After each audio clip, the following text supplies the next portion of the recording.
Hey, BookTube, Science Fiction Reads here with another edition of recent reads and new books. So it's been a while because I just have not been reading all that much. Life has been too busy lately.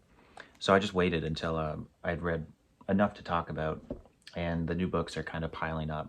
And it's probably going to be one of the last book hauls, and I've said that before, but now I'm a little more serious. So other than Christmas, and I have a birthday in January, so there will be new books then, but I'm not really buying books anymore for the foreseeable future. At this point, it's been a while since I read these, but I last left off, I think I had just started The Princess of Mars, or maybe even finished it. But I read the first three Barsoom books. And previously, I had only read Edgar Rice Burroughs' first Venus book, the name of which I can't remember at the moment. And for whatever reason, I just thought it was okay, but these were a lot better. And of course, those books were written later. So it looks like I like his earlier stuff more so far. So these were fun. I had seen the shitty movie in 2012. Obviously, the book was much better. And I mean, my memory is fading now. It's been over a month since I read these, but I really enjoyed them much more than I expected. And it was fun reading them back to back because you're seeing the world expand. With each book, like, the world building is getting better and better. I have all the books with the amazing Michael Whalen cover art. They're all wraparound too, which is great. And, having looked up online a lot of pictures and stuff, I think this is my favorite depiction of the Tharks. They're kind of close to what was, what they looked like in the 2012 movie too. They kind of look like this. I'd say these are my favorite depictions of them, though. So I read the first three, and I really enjoyed them. I plan to just read as many of them as I could in a row because they're pretty short, but the writing is, I don't know, it's so to the point. It's like I looked over here, and I walked in that direction, and grabbing my sword, I swung, and, you can only read that for so long before it's like, okay, I need a little more substance. But these are so fun. I really love them.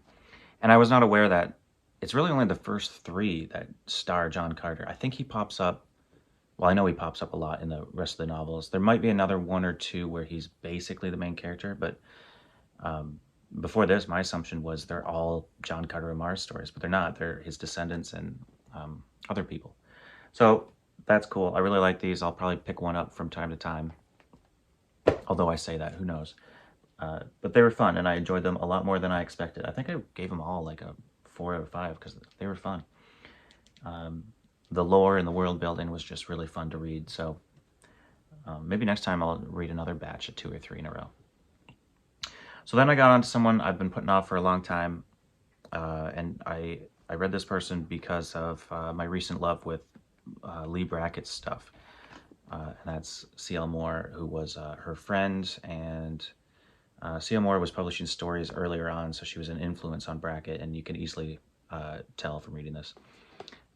This is the copy I got recently in a book haul that's in really good condition. I'll probably keep my older copy as a reader because it's beat up, but this one's like really nice. And I just saw another one that's kind of midway in condition at a used bookstore.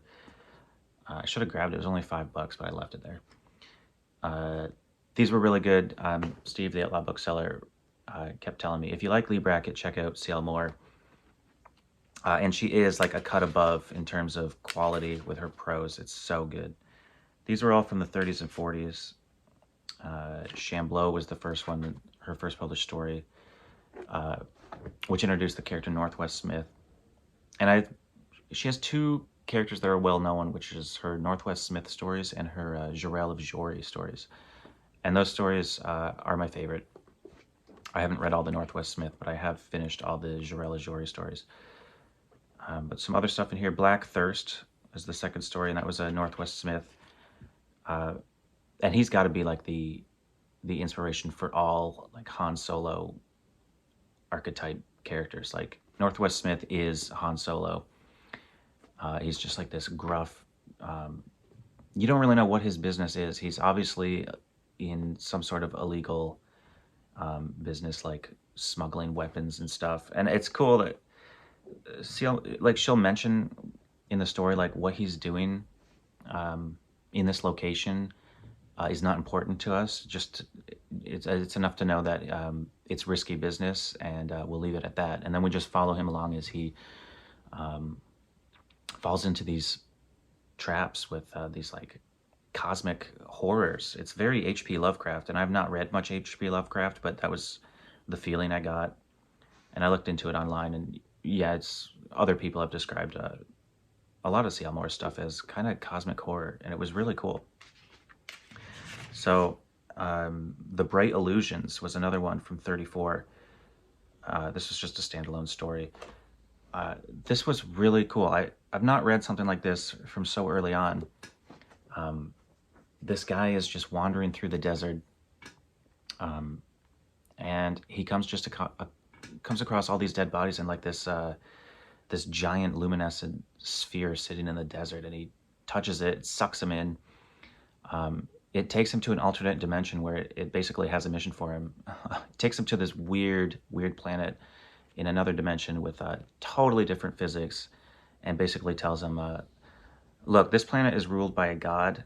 I want to usurp that god, but I can't do it on my own. I need you as a tool.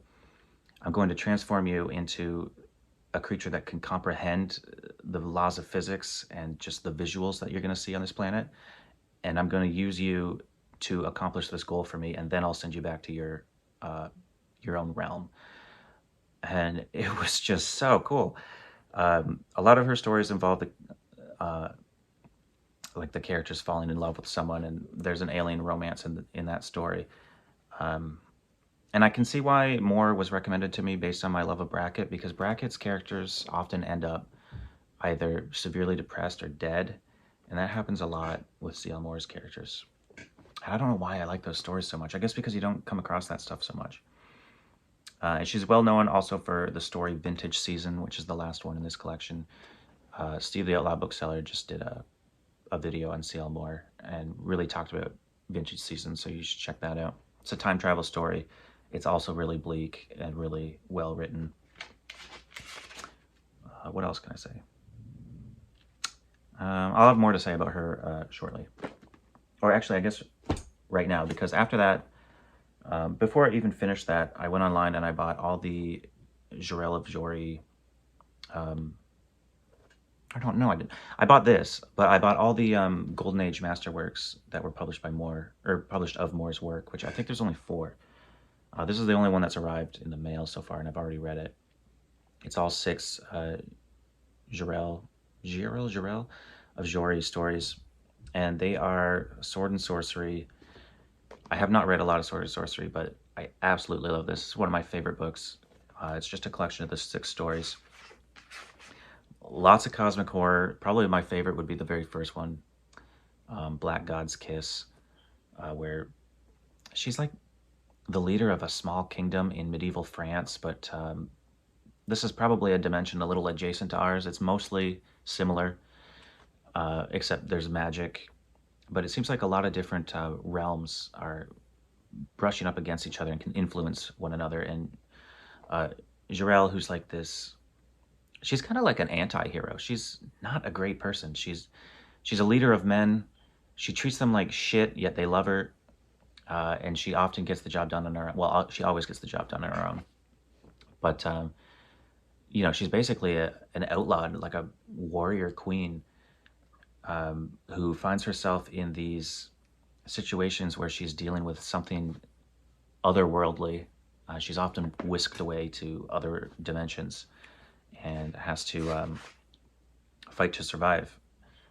A lot of times it's psychological rather than actual, you know, using the sword that she always has on her. But this stuff was really cool, and probably the coolest thing about this collection is she co-wrote a story with her husband, Henry Kuttner, wherein Jarell of Jory meets Northwest Smith. And Northwest Smith lives in like the year 3500, and Jarell lives in 1500s France. So I knew going in that they were going to meet, but I was very curious, like, how is this going to happen? How are they going to run into one another? And it was a really good story with a really great ending. Pretty much every ending of these stories is really good. So Really loved this. Can't wait for the rest of the C.L. Moore books to arrive. Now, way early on, like over a month ago, I started The Best of Stanley Weinbaum, and I have this one in plastic because it's just falling apart. This is what I'm currently reading. I'm like halfway through. I wanted to read this because the first story, the name of which I can't remember, A Martian Odyssey, was considered like a landmark in early science fiction. And there's a great foreword in here by Asimov that explains why. But A Martian Odyssey and the next story, Valley of Dreams, was really cool. It was good and I liked it, but I think it was published 1 year before. Yeah, it was published like within the same year or two of C.L. Moore's Shambleau, and like it's a world of difference in terms of quality. Like this is, I don't want to say poorly written, but compared to C.L. Moore, like it is. It's just a guy running across Mars, encountering different obstacles and creatures. I think I mostly like it because of its importance to the genre, but it was also fun. The alien creature had the connection to ancient Egypt I really enjoyed. I think there are more stories in here that take place elsewhere in the solar system that make reference to Mars, which is where the first two stories take place. So it's kind of like a shared, well, not shared, it's kind of like a future history, which I love. Stanley Weinbaum, of course, he only lived a year and a half as a science fiction writer. Like he was getting his stories published for a year and a half, and then he died at, I think, my age, 33, lung cancer, I think. And Asimov mentions in the foreword that had he lived, like he would have been a big name in science fiction. And just last night I read, what was it, Parasite Planet, which was like a 30-page story taking place on Venus. Really cool, based on kind of like the science and the physics known at the time of Venus.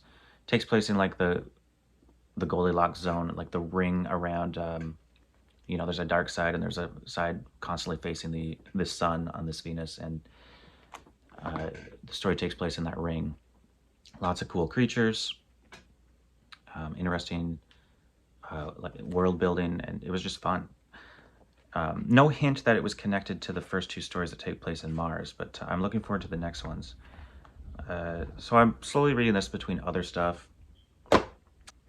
All right, so the next thing I'm going to read is Robert J. Sawyer's Hominids, which is the first in a trilogy. I'm finally getting around to this. I wanted to read it for a long time, but I'm reading this because Ira at SF Words of Wonder is going to read it for part of his New Authors November challenge, which I thought about participating in, but honestly, like 4 of the last 5 authors I've read in the last couple months are new to me, so I'm already reading new authors. But I'm going to check this out, and if I really love it, I'll probably just continue with the trilogy. It's about kind of our world making contact with a parallel world where Neanderthals became the dominant species, and when they make contact, their world is kind of comparable to our own in technology and civilization, but like they have different philosophy and whatnot. So, and just in general, Robert J. Sawyer, I recently acquired some of his books, and they all sound so interesting. Some of them sound similar to like Neil Asher in terms of space opera type stuff. So I'm really excited to check that out. So that's what I'm going to try or start next, along with finishing the best of Stanley G. Weinbaum. And now we'll get into the new books. So I have a few of the best ofs here. The Best of Lee Brackett, which I read earlier this year. I have the hardcover book club edition, which has no dust jacket. So I'll probably keep it, but I'll probably box it away and just put this on the shelf. It's got a big dent in it, but otherwise it's all right. Although it's, the spine, it was not lined up at all when it was made, but I'm happy to have that. I really loved that book earlier this year. And the sad thing is, I got 3 of these best ofs. There were 3 other there. I can't remember who they were, except one was Hal Clement. And a combination of thinking I might have had all 3 and also not wanting to spend any more money had me leave them there. And then I got home and found out I don't have any of those 3. So, but it's an hour drive. I'm not going back. And I think I'm done buying books, like I said, for a while. I've got the best of Robert Bloch, who I've not read anything by. I think these are mostly 30s, 40s, 50s, which is certainly what I'm enjoying lately. Oh no, these are all over the place. 40s, 50s, 60s, 70s. So that would be a new author to me, though. I don't have any intention of checking that out anytime soon. This was an interesting one, The Best of John W. Campbell. There was no price on it, but it would have been $4 like all the rest. But because there was no price, the guy let me have it for free. And it's, aside from one crack on the spine or some kind of seam, it's in pretty good shape. I don't think I've read anything by John W. Campbell, so that's an interesting one to have. Then I got the first two, and I already have the third in the Eden Trilogy by Harry Harrison. This was recommended to me by Brandy at the Booklectic booktube channel.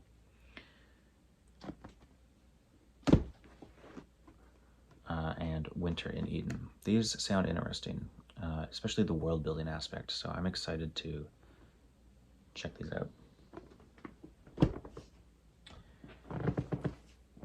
I think it was it last year or the year before, I read Aztec by Gary Jennings, which is a historical historical novel.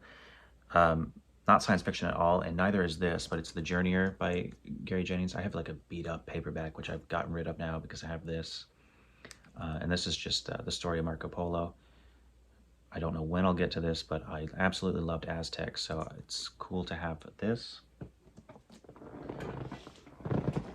And then another random,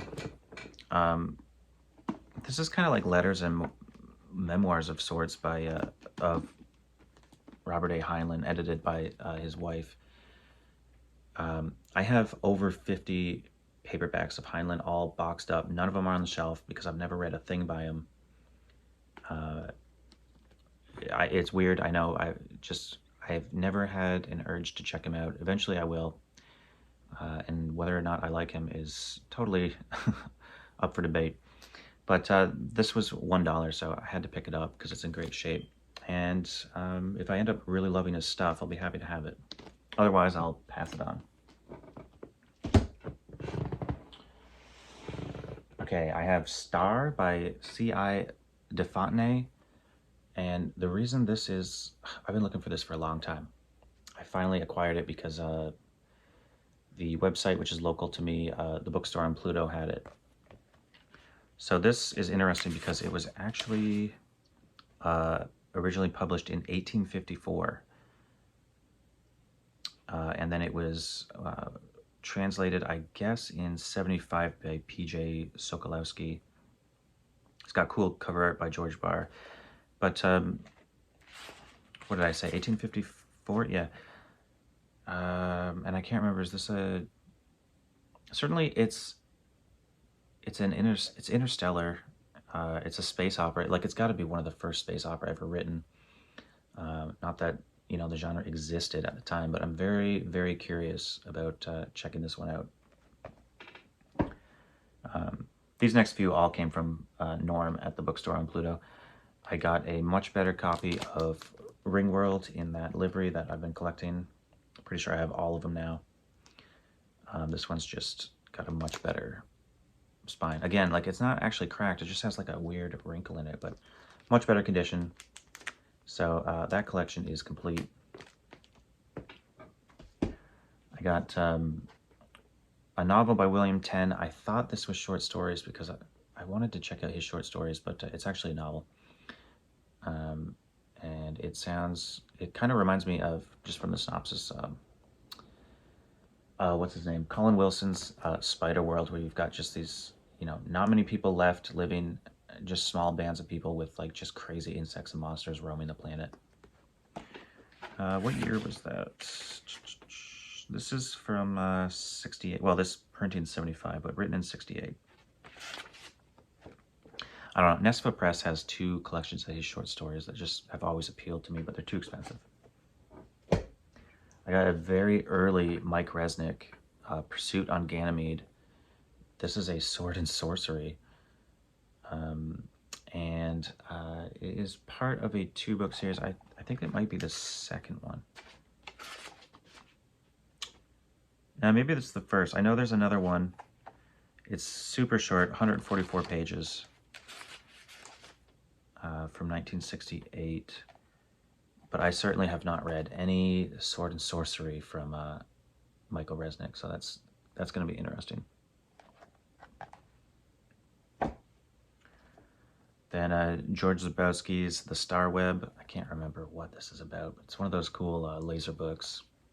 I think I have one or two others of these. I've read a few things by him, but the thing I really enjoyed... Oh, it's way out of reach now. Damn it, I can't remember what it was called. Hold on. Yeah, it was the Omega Point Trilogy. This is actually all 3 books of one. I read this years and years ago. I don't remember much about it, but it really appealed to me at the time. It's kind of space opera slash kind of hand-wavy stuff. All consciousness merging at the end of the universe into one type thing. I just remember really, really loving it. So I read something else by him that I did not care for. And I think I recently had a new book of his in my last book haul, so got a few of his. Frederick Pohl, someone I need to check out. I really want to read Gateway, but this is a short story collection, which I thought would probably be an ideal way to check out his stories. And there's also a best of, which I'll have to track down someday if I ever see it. I guess I'm collecting the best ofs now. I must have a third of them by now. James H. Smith's The Witches of Cares, or Cress. This came on my radar when Richard at Vintage SF was talking about it recently. Sounds really good, as does the other James Smith's book, the title of which I can't remember, but Richard was talking about it. It sounds even more appealing than this, but I'm happy to have found this in pretty good shape with some nice cover art. I have I've got two or three technically Charles Sheffield books. My introduction to Charles Sheffield was his Heritage Universe, which is a 5-book series.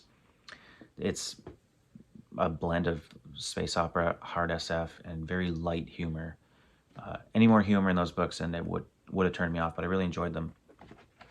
It's a 5-book series, but this is, I believe, book 4 and 5 merged. It's a Transvergence, but it is books Transcendence and Convergence combined. And I picked this up because I have all of them in paperback except for Convergence, which I have in hardcover. So I still want to find a proper copy of Convergence because I believe this is altered text. It's not just books 4 and 5 in here. I think they're blended together and remarketed. Well, actually, it doesn't look like it. Maybe it is just books. It says book 3, but then they're both separated, so I don't know. I'm just happy to have it in paperback. And then another of his, The Spheres of Heaven. I didn't even read what this one's about. I just know I like Charles Sheffield. It's been a while since I read him, and I haven't read that many by him, like probably 8 or 9 books of his. So I'm going to check that out. Brian Stableford. Is there 2 or 3 of these Desiree books? This is Days of Glory. His very early stuff that I've read I did not like, and this is, I believe, very early, but I had the second one for a couple years now. And now I finally have the first one. Well, this was published in 71. But, yeah, I finally have that. It is beat up, but at least I have it. And the last 2 are Robert Forward, Rescue from Paradise, which is a Roche World novel. I don't know how many there are. I know there's Roche World, which I have. And I can't remember if I have his preferred text or the cut down one that they released that he wasn't happy about. Anyways, this is a sequel of sorts or connected in some way. And then the last one I have is his Camelot 30K, which is a book I've wanted for a long time. It sounds like it has very cool world building, it's hard SF with an interesting alien species. And he, of course, wrote one of my favorite favorite hard SF books, which was Dragon's Egg. And the sequel, the name of which I can't remember, Star something. But yeah, his books are somewhat hard to find, but I've never found Camelot 30K. There was a time when I was going to buy it online for like 15 bucks in hardcover, and I'm glad I didn't. So now I've got that. And that wraps up this video. I'm trying to get back into the swing of reading, but I don't have as much time as I used to. And I'll probably talk about that in a future video when the time comes. But yeah, I am loving, I'm still absolutely loving 30s, 40s SF. I'm going to finish this probably while starting, where'd it go? Probably while starting Hominids. I'll probably start this today, but I'll read these short stories at work on my breaks.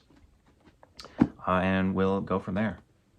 As always, thanks for watching, and see you next time.